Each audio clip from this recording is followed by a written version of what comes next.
আসসালামু আলাইকুম ওয়া রাহমাতুল্লাহি ওয়া বারাকাতুহু। ওয়া আলাইকুমুস সালাম ওয়া রাহমাতুল্লাহি ওয়া বারাকাতুহু। সম্মানিত শিক্ষার্থী বন্ধুগণ, সবাই কেমন আছেন? আলহামদুলিল্লাহ।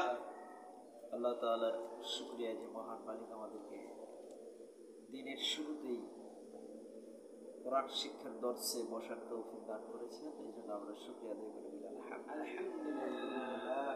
দরুদ সালাম পাঠ করি বিশ্বনবীর প্রতি। সকলে পড়ুন সাল্লাল্লাহু আলাইহি ওয়াসাল্লাম। এক মিনিট থেকে রিভাইজ দিয়ে শেষ করলাম। শুরুতে কোরআন যেহেতু আমরা পড়তেছি, আব্দুল্লাহ ইবনে আব্বাস রাদিয়াল্লাহু তাআলা আনহু থেকে একটা হাদিস আছে, জিবরাইল আলাইহিস সালাতু ওয়াস সালাম যখন বিশ্ব নবীজির কাছে কোরআন নিয়ে আসলেন, গারে হিরা প্রথমেই তিনি আগে আউযু বিল্লাহি মিনাশ শাইতানির রাজিম এর শিক্ষা দিয়েছেন। সুবহানাল্লাহ। এই জন্য কোরআন পড়ার শুরুতেই আমরা এই দোয়াটা পড়ি এবং সরাসরি কোরআনেও নির্দেশ দেওয়া আছে যে তোমরা যখন আল্লাহর কোরআন পড়বে, ফাইযা ক্বরাতাল কুরআনা ফাসতাইয বিল্লাহি মিনাশ শাইতানির রাজিম, বিতাড়িত শয়তান থেকে তোমরা আল্লাহর কাছে পানাহ চেয়ে নিও।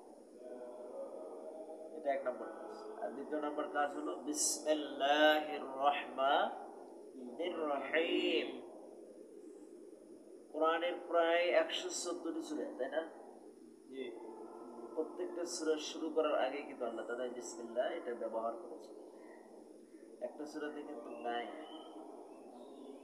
সূরাতুত তাওবা, কিন্তু আরেকটা সূরার মধ্যে এই মাইনাসটাকে প্লাস করে দিয়েছে, অর্থাৎ দুটো দিয়েছে, শুরুতে একটা মাঝখানে একটা। মানে এখান থেকে বোঝা যায় যে আমাদের প্রত্যেকটা ভালো কাজ শুরু করার আগে এই বিসমিল্লাহির রহমানির রহিম বলে শুরু করা।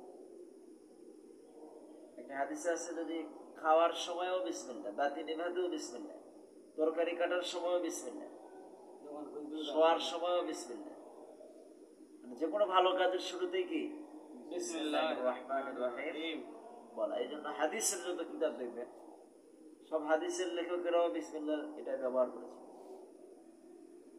কেন করেছে?